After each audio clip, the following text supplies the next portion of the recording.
Welcome to Sophia Coaching Center. Today PGTRB Max Unit 10 Probability Theory next topic வந்து Test of Significance. இப்போ நம்ம பார்த்துட்டு இருக்கிறது வந்து லார்ஜ் சாம்பிள் அதில் உள்ளதான் டாபிக்ஸ் எல்லாம் பார்த்துட்டு இருக்கோம். நமக்கு T test and chi square test F டெஸ்ட்லாம் எதில் வரும் அப்படின்னா ஸ்மால் சாம்பிள்ஸில் வரும். ஓகேவா? இப்போ டெஸ்ட் ஆஃப் சிக்னிஃபிகன்ஸில் பாருங்கள்.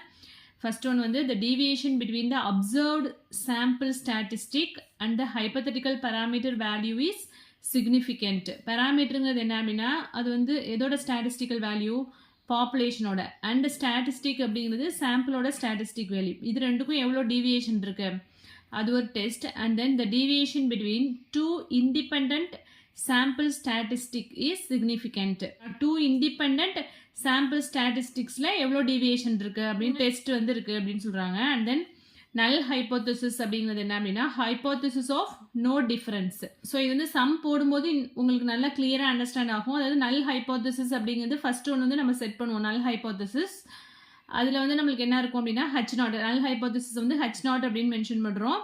அண்ட் H0ங்கிறது என்ன அப்படின்னா H0ல வந்து மியூ ஈக்குவல் டு மியூ நாட்டாக இருக்கும். அதே ஆல்டர்னேட் ஹைப்போதசிஸ் அப்படின்னா என்ன அப்படின்னா நல் ஹைப்போதசிஸ் என்ன செட் பண்ணியிருக்கோமோ அதுக்கு ஆப்போசிட்டாக இருக்கிறது தான் வந்து என்ன அப்படின்னா ஆல்டர்னேட் ஹைப்போதசிஸ். ஓகேவா? இப்போ நம்ம வந்து நல் ஹைப்போதசிஸ் வந்து நம்ம எடுத்திருக்க கண்டிஷன் வந்து சாட்டிஸ்ஃபை பண்ணுதா இல்லை ஆல்டர்னேட் ஹைப்போதசிஸ் வந்து சாட்டிஸ்ஃபை பண்ணுதா அப்படிதான் வந்து சம் இதில் வரும்.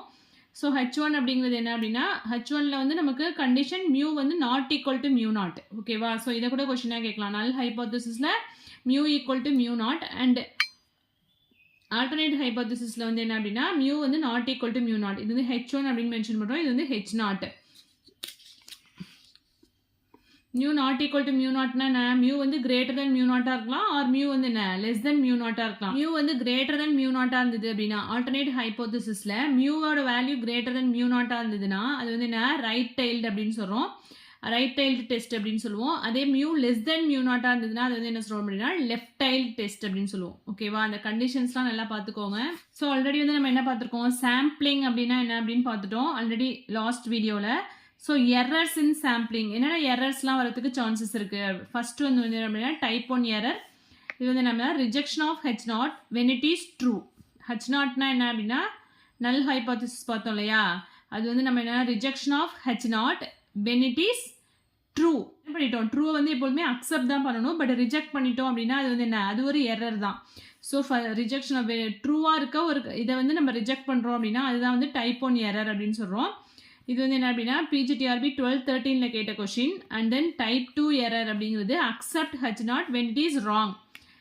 ராங்காக உள்ள ஒரு விஷயத்தை வந்து நம்ம அக்செப்ட் பண்ணுறோம் அப்படின்னா அது வந்து என்ன அப்படின்னா டைப் 2 எரர். ஸோ ரெண்டுமே வெரி வெரி இம்பார்ட்டண்ட், நல்லா பார்த்துக்கோங்க. இது வந்து பிஜியில் 2003-04ல் கேட்ட கொஷின். சைஸ் ஆஃப் டைப் 1 எரரை வந்து என்ன சொல்கிறோம் அப்படின்னா ஆல்ஃபா அப்படின்னு மென்ஷன் பண்ணுவோம். That is probability of type 1 error. அதே ப்ராபபிலிட்டி ஆஃப் டைப் 2 எரர் வந்து என்ன எடுத்துருவோம் அப்படின்னா பீட்டா அப்படின்னு எடுத்துருக்கோம். அதாவது ஆல்ஃபாங்கிறது என்ன அப்படின்னா ட்ரூவான ஒரு விஷயத்தை வந்து நம்ம ரிஜெக்ட் பண்ணுறோம் அப்படின்னா அதுதான் வந்து என்ன அப்படின்னா ஆல்ஃபா அப்படின்னு எடுத்துக்கிறோம். ஆல்ஃபா வந்து என்ன சொல்கிறோம் அப்படின்னா ப்ரொடியூசர்ஸ் ரிஸ்க்கு. பீட்டாங்கிறது என்ன அப்படின்னா கன்சியூமர்ஸ் ரிஸ்க்கு. ஷாப்பில் போய் ஒரு திங்ஸ் ஏதாவது வாங்குறோம் அப்படின்னா அதில் ஏதோ ஒரு டிஃபெக்டிவ் இது இருக்குது அப்படின்னா அது வந்து நம்மளை அஃபெக்ட் பண்ணும் இல்லையா. நம்ம வந்து வீட்டுக்கு வாங்கிட்டு வந்துட்டோம் அப்படிங்கும்போது அது வந்து என்ன ராங்காக உள்ள ஒரு விஷயத்தை வந்து நம்ம அக்செப்ட் பண்ணிட்டோம் அப்படின்னு அர்த்தம். ஸோ அதை வந்து என்ன சொல்கிறோம் அப்படின்னா கன்சியூமர்ஸ் ரிஸ்க் அப்படின்னு சொல்கிறாங்க. அதே வந்து ட்ரூவான ஒரு விஷயத்தை ரிஜெக்ட் பண்ணுறோம் அப்படின்னா இப்போ அது வந்து என்ன அப்படின்னா ப்ரொடியூசர்ஸ் ரிஸ்க்கு. விவசாயத்திலே வந்து இந்த விஷயம் வந்து செஞ்சால் இதில் நிறைய விளைச்சல் இருக்கும் அப்படின்னு சொல்லுவாங்க. அதை வந்து அக்செப்ட் பண்ணலை அப்படின்னா அது வந்து என்ன அப்படின்னா ப்ரொடியூசர்ஸ் ரிஸ்க் அப்படின்னு சொல்கிறாங்க ஆல்ஃபாங்கிறது. ஸோ இந்த டாபிக் ஃபுல்லாகவே வெரி வெரி இம்பார்ட்டன்ட் தான். எரர்ஸ் இன் சாம்பிளிங்கில் ஒவ்வொரு லைனுமே வந்து என்ன அப்படின்னா கொஷினாக மேக் பண்ணுறதுக்கு சான்சஸ் இருக்குது. ஸோ இது எல்லாமே நல்லா படிச்சுக்கோங்க. நெக்ஸ்ட் வந்து critical region and level of significance. So critical region அப்படின்னா என்ன அப்படின்னா இந்த ரீஜன் ஆஃப் ரிஜெக்ஷன் ரீஜனை தான் நம்ம என்ன சொல்லுவோம் அப்படின்னா கிரிட்டிக்கல் ரீஜன் அப்படின்னு சொல்லுவோம். பாருங்க, a region in the sample space S which amounts to rejection of H0 is termed as critical region of rejection. ஓகேவா? ஒரு சாம்பிள் ஸ்பேஸில் எவ்வளோ அமௌண்ட் ஆஃப் H0 வந்து ரிஜெக்ட் ஆகுது அப்படிங்கிறது தான் வந்து என்ன அப்படின்னா கிரிட்டிக்கல் ரீஜியன். அதுதான் இங்கே வந்து டயக்ராமில் போட்டிருக்கோம். இது வந்து அக்செப்டன்ஸ் ரீஜன், இது வந்து கிரிட்டிக்கல் ரீஜன். அக்செப்டன்ஸ் ரீஜன் வந்து ஒமேகா பார் அப்படின்னு எடுத்துட்டோம். கிரிட்டிக்கல் ரீஜன் வந்து ஒமேகா அப்படின்னு மென்ஷன் பண்ணுறோம். ஓகேவா? ஸோ லெவல் ஆஃப் சிக்னிஃபிகன்ஸ் அப்படிங்கிறது என்ன அப்படின்னா the probability alpha that a random value of the statistic t belong to the critical region is known as the level of significance. That is the level of significance அப்படிங்கிறது என்ன அப்படின்னா is the size of type 1 error, அதாவது or the maximum produces risk. So உங்களுக்கு வந்து wordings எப்படி வேணாலும் வந்து set பண்ணலாம், அதுக்காக தான் எல்லாமே எழுதியிருக்கேன் இதில். அந்த சைஸ் ஆஃப் டைப் 1 எரர் தான் வந்து என்ன அப்படின்னா லெவல் ஆஃப் சிக்னிஃபிகன்ஸ் அப்படின்னு சொல்கிறோம். ஸோ இதுவுமே வந்து பிஜியில் 2004-5 கேட்ட கொஸ்டின் இது. 5% and 1% level of significance are used to testing the hypothesis. யூஸ்வலாக வந்து எதை யூஸ் பண்ணுறோம் அப்படின்னா 5% and 1% level of significance. So இதோட வேல்யூஸ்லாம் வந்து பின்னாடி வரும், அதோட வேல்யூஸ்லாம் என்னென்ன அப்படிங்கிறது. So critical value or significant value அதை வந்து என்ன இசட் ஆல்ஃபா அப்படின்னு டிஃபைன் பண்ணுறோம். The value of test statistic which separates the critical region and acceptance region is called the critical value. அதாவது critical region and acceptance region ரெண்டுத்தையும் வந்து separate பண்ணுறது தான் வந்து நம்ம என்ன சொல்கிறோம் critical value அப்படின்னு சொல்கிறோம். அது வந்து இசட் ஆல்ஃபா அப்படின்னு டிஃபைன் பண்ணுறோம். சிக்னிஃபிகண்ட் வேல்யூனாலும் critical வேல்யூனாலும் சேம் தான். It depends on the level of significance and the alternate hypothesis. So significant value வந்து எதை டிபெண்ட் பண்ணியிருக்கு அப்படின்னா level of significance, that is size of type 1 error-ஐயும் alternate hypothesis H1 இருக்கு இல்லையா, அது ரெண்டுத்தையும் தான் வந்து என்ன அப்படின்னு சொன்னாக்கா டிபெண்ட் பண்ணி வரும். Significant value Z alpha. Next வந்து இது ஆல்ரெடி நம்ம இந்த ஃபார்முலா பார்த்துருக்கோம், test statistic for large sample. So test statistic உள்ள ஃபார்முலா இது, that is Z equal to t minus e of t divided by standard error of t is equivalent to n of 0,1 asymptotically as n tends to infinity இருக்கும்போது. ஓகேவா? So இந்த formula தான் நமக்கு important. Z equal to D minus E of D divide by standard error of D. Next ஒரு remark கொடுத்துருக்காங்க பாருங்க. For two tailed test P of modulus of Z greater than Z alpha equal to alpha. Two tailed டெஸ்ட்டில் வந்து modulus of இசட்டுங்கிறது என்ன, இந்த test statistic இருக்கு இல்லையா, இதுக்கு மாடுலஸ் எடுத்தோம் அப்படின்னா இது வந்து என்ன greater than level of significance. Z ஆல்ஃபாங்கிறது ஆல்ரெடி நம்ம பார்த்துருக்கோம், that is critical value significant வேல்யூன்னு சொன்னோம் இல்லையா. ஸோ இந்த டெஸ்ட் ஸ்டாட்டிஸ்டிக் வந்து greater than Z alpha critical வேல்யூவோட கிரேட்டர் தெனாக இருந்துச்சு அப்படின்னா அது வந்து என்ன அப்படின்னா டூ டைல்டு டெஸ்ட். அதே ரைட் டைல்டு டெஸ்ட் அப்படின்னா P of Z greater than Z alpha. அதே P of Z less than minus Z ஆல்ஃபாவாக இருந்தது அப்படின்னா அது வந்து left tiled test. Area of each tail வந்து என்ன அப்படின்னா ஆல்ஃபா பை 2. ஸோ இங்கே இருக்கு பாருங்க, critical value level of significance. Two tailed டெஸ்ட்டுக்கு 1% லெவல் ஆஃப் சிக்னிஃபிகன்ஸ் வந்து என்ன அப்படின்னா 2.58. அதே 5%க்கு 10% கொடுத்துருக்காங்க. அதே மாதிரி ரைட் டைல்டு டெஸ்ட்டுக்கு 1%, 5%, 10%. ஸோ இது வந்து சம் போடும்போது இந்த வேல்யூஸ்லாம் நம்ம சப்ஸ்டியூட் பண்ணுவோம். ஸோ இந்த வேல்யூமே வந்து மெமரி பண்ணிக்கணும். ஓகேவா? 1%, 5%, 10%. ஆல்ரெடி ஒரு இது சொல்லியிருக்கோம் இல்லையா, 99% கான்ஃபிடன்ஸ் லிமிட்ஸ்னு முன்னாடி ஒரு வேல்யூ சொல்லியிருக்கோம், அதுவுமே மெமரி பண்ணிக்கணும். அதே மாதிரி இங்கே level of significance value left tail டெஸ்ட்டுக்கு என்ன, ரைட் டைலுக்கு என்ன அண்ட் டூ டைலுக்கு என்ன அப்படிங்கிறது. இது மட்டும்தான், இதுவும் வேரி ஆகும். இதில் ரைட் டைலில் நெகட்டிவ் வேல்யூ போட்டோம் அப்படின்னா அதுதான் வந்து லெஃப்ட் டைல்டு. ஓகேவா? நெக்ஸ்ட் பாருங்க, procedure for testing hypothesis. So நான் ஆல்ரெடி வந்து டெஸ்டிங் ஆஃப் ஹைப்போதிசிஸ்னு நம்ம பார்த்துருக்கோம், அதாவது நல் ஹைப்போதிசிஸ், அல்டர்னேட் ஹைப்போதிசிஸ் அதெல்லாம் பார்த்தோம். ஸோ என்ன ப்ரொசீஜர் அப்படின்னா ஃபர்ஸ்ட் வந்து நம்ம என்ன பண்ணணும், நல் ஹைப்போதிசிஸ் செட் பண்ணணும் and then alternate hypothesis and level of significance alpha. இதெல்லாம் வந்து ஆல்ரெடி பார்த்ததான், இதோட டெஃபினேஷன்லாம் வந்து சொல்லியாச்சு. அண்ட் டெஸ்ட் ஸ்டாட்டிஸ்டிக் லாஸ்ட்டாக வந்து இதோட இந்த ஃபார்முலா அப்ளை பண்ணுவோம், Z equal to D minus E of D divide by standard error of D. So இது ஃபார்முலா கால்குலேட் பண்ணதுக்கு அப்புறம் கன்க்ளூஷன் வந்து இஃப் மாடுலஸ் இசட் வந்து லெஸ் தென் இசட் ஆல்ஃபாவாக இருந்தது அப்படின்னா நம்ம அக்செப்ட், அதாவது செட் பண்ணியிருக்க நல் ஹைப்போதிசிஸ் வந்து நம்ம என்ன பண்ணலாம் அப்படின்னா அக்செப்ட் பண்ணிக்கலாம். பட் இஃப் மாடுலஸ் இசட் வந்து கிரேட்டர் தென் இசட் ஆல்ஃபாவாக இருந்தது அப்படின்னா H0 வந்து என்ன அப்படின்னா இஸ் நாட் அக்செப்டட். ஓகே, வந்து சிக்னிஃபிகண்ட் வேல்யூ அப்படின்னு படிச்சிருக்கோம் இல்லையா, significant value or critical value அப்படின்னு சொல்லி. கிரிட்டிக்கல் வேல்யூ வந்து மாடுலஸ் இந்த டெஸ்ட் ஸ்டாட்டிஸ்டிக்கை விட டெஸ்ட் ஸ்டாட்டிஸ்டிக்கை விட கிரேட்டராக இருந்ததுன்னா H0 வந்து என்ன அப்படின்னா அக்செப்டட். ஓகேவா? நல் ஹைப்போதிசிஸ் வந்து அக்செப்ட் பண்ணிக்கலாம். பட் வந்து மாடுலஸ் இசட் வந்து கிரேட்டர் தென் இசட் ஆல்ஃபா வந்து H0 வந்து என்ன அப்படின்னா is not accepted. That is null hypothesis வந்து என்ன அப்படின்னா நாட் அக்செப்டட். ஓகேவா? ஸோ நெக்ஸ்ட் வந்து லார்ஜ் சாம்பிளில் டெஸ்ட் ஸ்டாட்டிஸ்டிக் ஃபார் சிங்கிள் மீனுக்கு வந்து என்ன அப்படின்னு கொடுத்துருக்காங்க, Z equal to X bar minus mu divide by sigma by √10. அதாவது இந்த ஃபார்முலா இருக்கு இல்லையா, அதை தான் இங்கே யூஸ் பண்ணியிருக்கோம். தட் இஸ் டீங்கிறது வந்து இங்கே x bar minus expectation of t ங்கிறது mu divided by standard error of t. For single meanக்கு நம்ம என்ன பார்த்திருக்கோம், sigma by root n. அதை தான் இங்கே சப்ஸ்டியூட் பண்ணியிருக்கோம். ஸோ ஒவ்வொரு சிங்கிள் ப்ரொப்போர்ஷன் அப்படின்னா pq by n அப்படின்னு வரும். That is p minus capital P divided by root of pq by n. So இந்த ஃபார்முலாஸுமே வெரி வெரி இம்பார்ட்டன்ட் தான். Test statistic value. Also z equal to x minus np divided by root of npq. Expectation of x ங்கிறது np and variance of x ங்கிறது என்ன அப்படின்னா npq. அதான் இங்கே substitute பண்ணியிருக்கோம். Next வந்து difference of means அப்படின்னா x1 bar minus x2 bar divided by root of sigma 1 squared by n1 plus sigma 2 squared by n2. அதாவது டெஸ்ட் ஸ்டாட்டிஸ்டிக் வேல்யூ ஒவ்வொன்றுத்துக்கும் என்ன அப்படின்னு கொடுத்துருக்காங்க. அதே டிஃபரன்ஸ் ஆஃப் ப்ரொபோர்ஷன்ஸ் p1 p2ன்னு எடுத்துட்டோம்னா அதோட டெஸ்ட் ஸ்டாட்டிஸ்டிக் வேல்யூ வந்து p1 minus p2 divided by root of pq by n1 plus pq by n2. ஓகேவா? நெக்ஸ்ட் வந்து ப்ராபபிலிட்டி லிமிட் ஃபார் நார்மல் வேரியன்ஸாக இருந்தது அப்படின்னா e of x plus or minus 3 into root of variance of x. அதே observed proportion of successesக்கு வந்து p plus or minus 3 into root of pq by n. அது proportion in population p க்கு வந்து என்ன அப்படின்னா p plus or minus 3 into root of pq by n. Examples பாருங்க. இது வந்து பிஜியில் 2012-13 கேட்ட question. if 0.8 is the correlation coefficient between x and y in a sample of 100 pair of observations, then its standard error என்ன அப்படின்னு கேட்டிருக்காங்க. So உங்களுக்கு வந்து இப்போ கார்லேஷன் கோஎஃபிஷியண்டாக வந்து ரிமூவ் பண்ணிட்டாங்க. ஸோ இது மாதிரி கொஷின்ஸ் வராது இனிமே. பட் ஸ்டாண்டர்ட் எரர் வந்து இருக்குது. ஸோ அதனால இந்த கொஷினை பார்த்துக்கலாம்.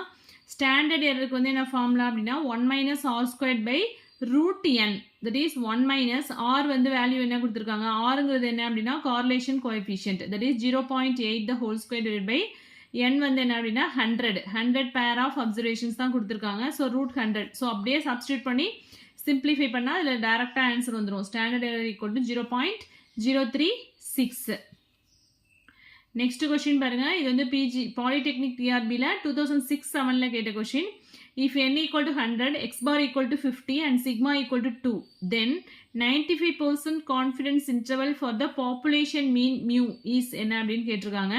ஸோ நம்மளுக்கு வந்து என்ன ஃபார்முலா தெரியும், கான்ஃபிடன்ஸ் இன்டர்வல் வந்து x bar plus or minus z alpha into standard error of x bar mean. அது that is standard error of mean. x bar என்ன கொடுத்துருக்காங்க 50 plus or minus z alpha. அதாவது இப்போ 95% கான்ஃபிடன்ஸ் இன்டர்வலுக்கு நமக்கு formula என்ன தெரியும், 1.96 confidence இன்டர்வலோட value into standard error of X bar அப்படிங்கிறது மீனோட ஸ்டாண்டர்ட் எரர் வந்து என்ன அப்படின்னா சிக்மா பை ரூட் 10. அதை தான் இங்கே சப்ஸ்டியூட் பண்ணியிருக்கோம். ஸோ சிக்மாவுமே நம்மளுக்கு வேல்யூ கொடுத்துட்டாங்க, 2ன்னு கொடுத்துருக்காங்க. அண்ட் என்னங்கிறது 100. அப்படியே எல்லாத்தையும் சப்ஸ்டியூட் பண்ண வேண்டியதான்.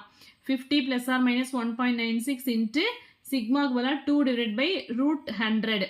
ஸோ கேன்சல் பண்ணி போட்டோம்னா 50 plus or minus 0.392 இருக்கு இல்லையா, ப்ளஸ் பண்ணால் ஒரு வேல்யூ வரும் அண்ட் சப்ராக்ட் பண்ணால் ஒரு வேல்யூ வரும். ஃபஸ்ட்டு வந்து சப்ராக்ட் பண்ண வேல்யூ அண்ட் தென் ஆட் பண்ண வேல்யூ இங்கே போட்டிருக்கேன், அவ்வளோதான். ஸோ இதுதான் வந்து என்ன அப்படின்னா கான்ஃபிடன்ஸ் இன்டர்வல். ஓகேவா? நெக்ஸ்ட்டு இது வந்து பிஜிடிஆர்பி 2002-03 கேட்ட question. A die was thrown 9,000 times and of these 3,240 yielded a 3 or 4. Then the test statistic என்ன அப்படின்னு கேட்டிருக்காங்க. ஸோ n வந்து என்ன அப்படின்னா எத்தனை டைம்ஸ் வந்து டையை வந்து த்ரோ பண்ணுறாங்க அப்படின்னா 9,000 times. So n equal to 9,000. And p ப்ராபபிலிட்டிங்கிறது என்ன அப்படின்னா அதில் எவ்வளோ yielded and half these yielded வந்து என்ன அப்படின்னா 9,000 டைம்ஸ் பண்ணும்போது நம்ம எதிர்பார்த்தா அந்த வேல்யூ வந்து எத்தனை தடவை கிடைக்குது அப்படின்னா 3,240 திஸ் டேர்ம். ஸோ இதை சிம்பிளிஃபை பண்ணோம் அப்படின்னா நமக்கு என்ன கிடைக்குது அப்படின்னா 162/450. ப்ராபபிலிட்டி பிங்கிறது என்ன அப்படின்னா probability of getting 3 or 4. So நம்மளுக்கு கொஸ்டின் என்ன கொடுத்துருக்காங்க, டை வாஸ் த்ரோன் 9,000 டைம்ஸ் அப்படிங்கிறதுனால n equal to 9,000 and 3 or 4 வந்து எத்தனை டைம்ஸ் கிடைச்சிருக்கு அப்படின்னா 3,240 times. So p equal to 9,000 times வந்து டாஸ் பண்ணும்போது 3,240 டைம்ஸ் கிடைச்சிருக்கு. ஸோ இதை சிம்பிளிஃபை பண்ணால் 162/450 வருது. நமக்கு வந்து என்ன பிங்கிறது என்ன அப்படின்னா ப்ராபபிலிட்டி ஆஃப் கெட்டிங் 3 or 4 கிடைக்கிறதுக்கான ப்ராபபிலிட்டி. ஸோ ஒரு டையை வந்து த்ரோ பண்ணும்போது 3 கிடைக்கிறதுக்கான ப்ராபபிலிட்டி வந்து என்ன அப்படின்னா 1/6.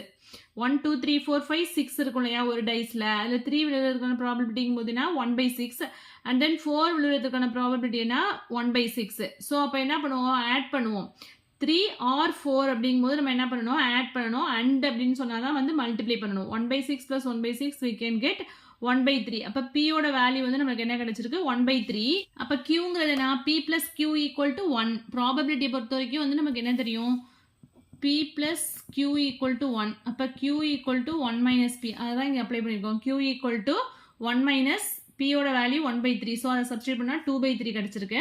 அண்ட் தென் நெக்ஸ்ட் நம்ம என்ன பண்ணணும், டெஸ்ட் ஸ்டாட்டிஸ்டிக்கை பொறுத்த வரைக்கும் H0 அதாவது நல் ஹைபோதசிஸ் வந்து செட் பண்ணணும். ஃபர்ஸ்ட் நம்ம என்ன பண்ணுறோம், p = 1/3 அப்படின்னு செட் பண்ணுறோம். That is die is unbiased. p = 1/3 set பண்ணுறோம். ஸோ அதுக்கு ஆல்டர்னேட் ஹைபோதசிஸ் என்ன பண்ணுவோம், அதுக்கு ஆப்போசிட்டாக தான் செட் பண்ணுவோம். தட் இஸ் p வந்து not equal to 1/3 அப்படின்னு செட் பண்ணுறோம். So not unbiased. So test ஸ்டாட்டிஸ்டிக்கில் ஃபார்முலா என்ன, p - capital P divided by √PQ/n. நமக்கு வந்து p value, small p value என்ன கிடைச்சிது, சிம்பிளிஃபை பண்ணி வச்சிருந்தோம் இல்லையா, 162/450 மைனஸ் கேபிட்டல் P வந்து என்ன 1/3 டிவைடட் பை P யோட வேல்யூ 1/3 அண்ட் Q யோட value 2/3 into 1/n, that is 1/9000. ஓகேவா, அதுதான் இங்கே போட்டிருக்கோம். ஸோ சிம்பிளிஃபை பண்ணால் நமக்கு என்ன கிடைக்கிது அப்படின்னா 12/5. நமக்கு டெஸ்ட் ஸ்டாட்டிஸ்டிக் மட்டும் தான் கேட்டிருக்காங்க. தட் இஸ் இசட்டோட வேல்யூ தான் கேட்டிருக்காங்க. ஸோ இதோட ஸ்டாப் பண்ணிக்கலாம். That is 12/5. ஸோ இதை சிம்பிளிஃபை பண்ணி பாருங்க, ஆன்சர் கரெக்டாக வரும். நெக்ஸ்ட் சம் பாருங்க, a coin is tossed 900 times and heads appear 490 times. Then null hypothesis என்னன்னு கேட்டிருக்காங்க. ஸோ n வந்து என்ன அப்படின்னா 900, p வந்து என்ன 900 டைம்ஸ் வந்து டாஸ் பண்ணும்போது நம்மளுக்கு 490 டைம்ஸ் வந்து ஹெட்ஸ் வந்து அப்பியர் ஆகுது. இப்போ பியோட வேல்யூ வந்து போட்டு கேன்சல் பண்ணோம்னா 49/90 கிடைக்குது. அண்ட் தென் கேபிட்டல் பி அப்படிங்கிறதுனா ப்ராபபிலிட்டி ஆஃப் ஹெட் விடுறதுக்கெல்லாம் ப்ராபபிலிட்டினா ஒரு காயினை டாஸ் பண்ணும்போது நமக்கு ஹெட் கிடைக்கிறதுக்கான ப்ராபபிலிட்டி வந்து என்ன 1/2 அதை எடுத்துருக்கோம். அப்போ கியூ என்ன வரும், that is 1 - p we can get again 1/2 தான் கிடைக்கும். அப்போ நல் ஹைபோதசிஸ் வந்து நம்ம என்ன செட் பண்ணணும், தட் இஸ் p = என்ன கிடைக்குதோ அதுதான் நல் ஹைபோதசிஸ். ஸோ H0 வந்து என்ன அப்படின்னா p = 1/2. நம்மளுக்கு நல் ஹைபோதசிஸ் என்ன தான் கேட்டிருக்காங்க கொஷின், தட் இஸ் இது ஆன்சர். ஓகேவா, ஆல்டர்னேட் ஹைபோதசிஸ் வந்து நம்ம என்ன செட் பண்ணுவோம், p வந்து நாட் ஈக்குவல் டு 1/2 அப்படின்னு செட் பண்ணுவோம். அதோட டெஸ்ட் ஸ்டாட்டிஸ்டிக் என்ன வரும், p - capital P by √PQ/n. pங்கிறது என்ன 49/90 மைனஸ் கேபிட்டல் பிங்கிறது 1/2 டிவைட் பை இங்கே PQ ரெண்டுமே 1/2 தான், n வந்து 900 சிம்பிளிஃபை பண்ணால் 2.66. இது வந்து என்ன அப்படின்னா டெஸ்ட் ஸ்டாட்டிஸ்டிக். ஆனால் இங்கே நமக்கு நல் ஹைபோதசிஸ் மட்டும் தான் கேட்டிருக்காங்க. ஸோ இதோடய ஸ்டாப் பண்ணிக்கலாம். 5% லெவல் ஆஃப் சிக்னிஃபிகன்ஸில் இசட் வேல்யூ வந்து நம்மளுக்கு என்ன கிடைச்சிது, 2.66 கிடைச்சிது இல்லையா. அது வந்து ஆப்வியஸாக நமக்கு கிரேட்டர் than 1.96. இப்போ கிரேட்டராக இருந்தால் நம்ம என்ன பண்ணிடுவோம், H0 வந்து ரிஜெக்ட் பண்ணிடுவோம். ஓகேவா, நம்மளோட ஹைபோதசிஸ் வந்து என்ன ஆகுது, ரிஜெக்ட் ஆகுது. p வந்து என்ன = 1/2 கிடையாது. That is significant. Next sum பாருங்க, die was thrown 9000 times and of these 3220 yielded 3 or 4. It is in this consistent with the hypothesis that the die was unbiased. So next question என்ன கேட்டிருக்காங்க, 9000 times வந்து நம்ம என்ன பண்றோம் அப்படின்னா ஒரு die வந்து ரோல் பண்ணுறோம். அப்போ வந்து 3220 டைம்ஸ் வந்து நமக்கு என்ன 3 or 4 வந்து கிடைக்குது. ஸோ இதில் என்ன கேட்டிருக்காங்க, அது டை வந்து பயாஸ்டா ஆர் அன்பயாஸ்டா என்னன்னு கேட்டிருக்காங்க. ஸோ ஃபர்ஸ்ட் என்ன பண்ணுவோம், n = 9000 அண்ட் p வந்து என்ன கண்டுபிடிப்போம், 9000 டைம்ஸ் வந்து ரோல் பண்ணும்போது 3220 டைம்ஸ் வந்து 3 or 4 வந்து நமக்கு விழுது. அப்போ அதை கேன்சல் பண்ணோம்னா நமக்கு ஸ்மால் p வேல்யூ கிடைச்சிரும். சிம்பிளிஃபை பண்ணோம்னா 161/450 வருது. அண்ட் கேபிட்டல் பிங்கிறது என்ன, ப்ராபபிலிட்டி ஆஃப் 3 or 4. ஸோ ஆப்வியஸாக 1/3 தான் வரும். That is probability of 3. 1 டையை ரோல் பண்ணும்போது 3 கிடைக்கிறதுக்கான ப்ராபபிலிட்டி 1/6 அண்ட் 4 கிடைக்கிறதுக்கான ப்ராபபிலிட்டி 1/6. இப்போ ரெண்டுத்தையும் ஆட் பண்ணோம் அப்படின்னா 2/6 we can get 1/3. அதான் இங்கே போட்டிருக்காங்க. அண்ட் தென் கியூங்கிறது என்ன அப்படின்னா 1 - p போட்டோம் அப்படின்னா 1 - 1/3 2/3 கிடைக்கும். இப்போ நல் ஹைபோதசிஸ் என்ன, p = 1/3 அன்பயாஸ்டு அப்படின்னு இந்த டை வந்து என்ன அப்படின்னா அன்பயாஸ்டு அப்படின்னு செட் பண்ணியிருக்கோம். p = 1/3 இருக்கும்போது அப்போ ஆல்டர்னேட் ஹைபோதசிஸ் வந்து என்ன, p not equal to 1/3 and biased அப்படின்ட்டு செட் பண்ணியிருப்போம். That is biased. So test statistic வேல்யூவில் சப்ஸ்டியூட் பண்ணோம் அப்படின்னா இந்த வேல்யூஸ்லாம் நமக்கு என்ன கிடைக்குது அப்படின்னா 4.94. ஸோ நமக்கு வந்து என்ன கிடைக்குது அப்படின்னா சிம்பிளிஃபை பண்ணும்போது 4.94 வருது. Is always greater than Z ஆல்ஃபா. இசட் ஆல்ஃபாவோட கிரேட்டராக இருந்துச்சு அப்படின்னா நம்ம என்ன பண்ணுவோம், H0 வந்து ரிஜெக்ட் பண்ணிடுவோம் இல்லையா. அப்போ நம்ம H0 என்ன எடுத்திருக்கோம், P = 1/3, இந்த டை வந்து அன்பயாஸ்டு அப்படின்னு எடுத்திருக்கோம். ஸோ இந்த H0 வந்து என்ன ரிஜெக்டட், அப்போ H1 தான் அக்செப்டட். அப்போ இந்த டை வந்து என்ன அப்படின்னா பயாஸ்டு. ஓகேவா. ஸோ ஆன்சர் வந்து என்ன அப்படின்னா இந்த டை வந்து பயாஸ்டு. நெக்ஸ்ட் பாருங்க, for 100 patients the mean and variance are x bar equal to 68 and sigma equal to 10 respectively, then find 95% confidence interval என்ன அப்படின்னு கேட்டிருக்காங்க. நமக்கு ஆல்ரெடி என்ன தெரியும், 95% அப்படிங்கும்போது 1.96. ஸோ இதெல்லாம் வந்து மெமரி பண்ணிக்க சொன்னோம் இல்லையா. ஸோ நம்மளுக்கு இன்டர்வல் லிமிட் என்ன, X bar plus or minus 1.96 into sigma by √10. X bar என்ன கொடுத்துருக்காங்க 68 ப்ளஸ் ஆர் மைனஸ் 1.96, சிக்மாங்கிறது 10 டிவைடட் பை √n அப்படிங்கிறதுனால n வந்து 100ங்கிறதுனால √100 போட்டிருக்கோம். ஸோ சிம்பிளிஃபை பண்ணால் 68 plus or minus 1.96. So first one வந்து என்ன சப்ராக்ட் பண்ணி போட்டிருக்கோம், 68லேருந்து 1.96 சப்ராக்ட் பண்ணியிருக்கோம், 69 அப்படிங்கும்போது இது ரெண்டுத்தையும் ஆட் பண்ணி இங்கே போட்டிருக்கோம். இதான் வந்து confidence interval approximately equal to 66,70. ஓகேவா. ஸோ இதான் நம்மளுக்கு கான்ஃபிடன்ஸ் இன்டர்வல் தான் கேட்டிருக்காங்க. So next question பாருங்க, a sample of 900 members has a mean 3.4 cm and standard deviation 261 cm. Is the sample from a large population of mean 3.25 cm and standard deviation 2.61 cm. So இங்க என்ன கொடுத்திருக்காங்க, a sample of 900 members எடுத்திருக்காங்க, has a mean 900 sample வந்து 900, then mean வந்து 3.4 cm, standard deviation இருக்கும்போது sample from large population of mean வந்து இதுதானா அப்படின்னு கேட்டிருக்காங்க. 3.25 cm and standard deviation வந்து 2.61 cm அப்படின்னு செக் பண்ணணும். நம்ம null hypothesis வந்து என்ன செட் பண்றோம் அப்படின்னா, the sample has been drawn from the population with mean வந்து என்ன அப்படின்னா mu equal to 3.25 and standard deviation 2.61 எடுத்துக்கிறோம். இது வந்து null hypothesis. அதே H1ல வந்து என்ன mu வந்து not equal to 3.25 and sigma not equal to 2.61 set பண்ணியிருக்கோம் H1. ஓகேவா. இப்போ டெஸ்ட் ஸ்டாட்டிஸ்டிக் வேல்யூ என்ன, X bar minus mu divide by sigma by √10. X பாரோட வேல்யூ என்ன 3.40, தட் இஸ் இதான் எக்ஸ் பார்.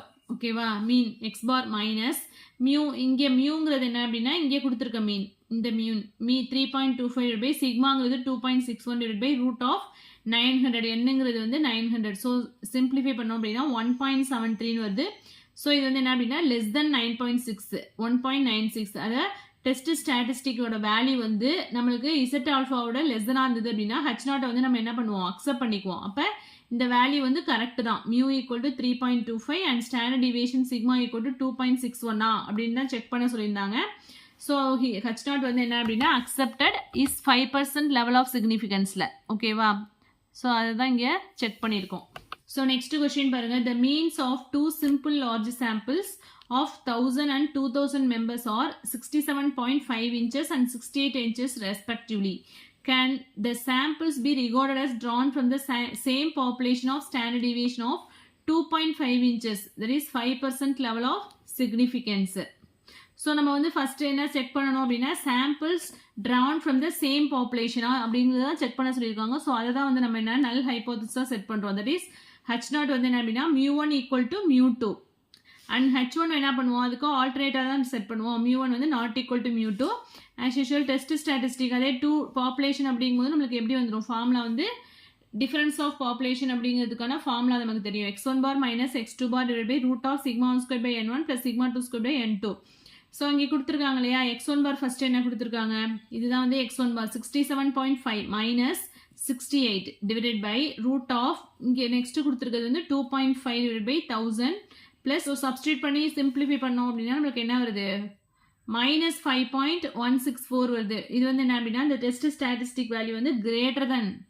ஸோ நம்ம மாடுலஸ் ஆஃப் இசட் அப்படின்னு தானே பார்ப்போம், இங்கே வந்து என்ன மைனஸில் தான் வந்திருக்கு. பட் நம்ம டெஸ்ட் பண்ணும்போது நம்ம என்ன மாடுலஸ் இசட்டோட வேல்யூ தான் கம்பேர் பண்ணுவோம். ஸோ மாடுலஸ் போடும்போது ஆப்வியஸாக இது வந்து என்ன 5.164 மாறிடும். ஸோ 5 அப்படிங்கும்போது இது வந்து கிரேட்டர் தென் 1.96ங்கிறதுனால நம்ம எடுத்திருக்க நல் ஹைபோதிஸ் வந்து என்ன ஆகிடும் அப்படின்னா ரிஜெக்ட் ஆகிடும். H0 வந்து rejected at 5% level of significance. So அதை தான் செக் பண்ண சொல்லியிருக்காங்க, செக் பண்ணியாச்சு. நெக்ஸ்ட் டாபிக் என்ன அப்படின்னா ஸ்மால் சாம்பிள்ஸ். ஸ்மால் சாம்பிள்ஸில் தான் வந்து நம்மளுக்கு என்ன T distribution, F distribution and chi squared டிஸ்ட்ரிபியூஷன்லாம் வரும். ஸோ அதுவுமே வெரி வெரி இம்பார்ட்டன்ட் தான். இந்த ஸ்மால் சாம்பிள்ஸ் டாபிக்குமே ஃபுல்லாக வெரி வெரி இம்பார்ட்டன்ட் தான். அதுலேருந்து நிறைய கொஷின்ஸ் வரும். ஸோ இதை நெக்ஸ்ட் வீடியோவில் பார்க்கலாம் ஸ்மால் சாம்பிள்ஸ். இதில் எதுவும் டவுட்ஸ் இருந்தது அப்படின்னா கமெண்ட் செக்ஷனில் கமெண்ட் பண்ணுங்கள். என் வீடியோ பிடிச்சினா லைக் பண்ணுங்கள், ஷேர் பண்ணுங்கள், சப்ஸ்கிரைப் பண்ணுங்கள். தேங்க்யூ.